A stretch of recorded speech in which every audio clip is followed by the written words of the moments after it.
Hi, I'm Dr. Alla Brown with your 2-minute Rock the Drill tip. Today I would like to talk to you about provisional matrix that we use for our smile design mock-up or for our provisional restorations.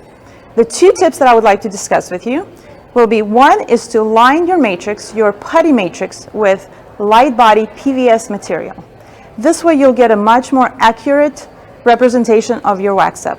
You don't want to do this on your wax up because you can break or damage your wax up, but you would ask your lab, or you can make a duplicate cast off of the wax up and use that. The second tip that I have for you is you can use your Bar Parker knife and you can scallop around the teeth and around the tissue to make these vent holes.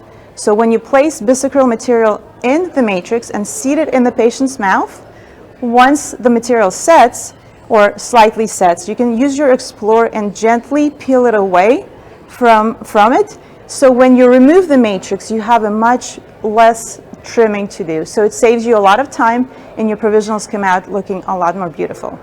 This is my tip for you. I hope you enjoyed it.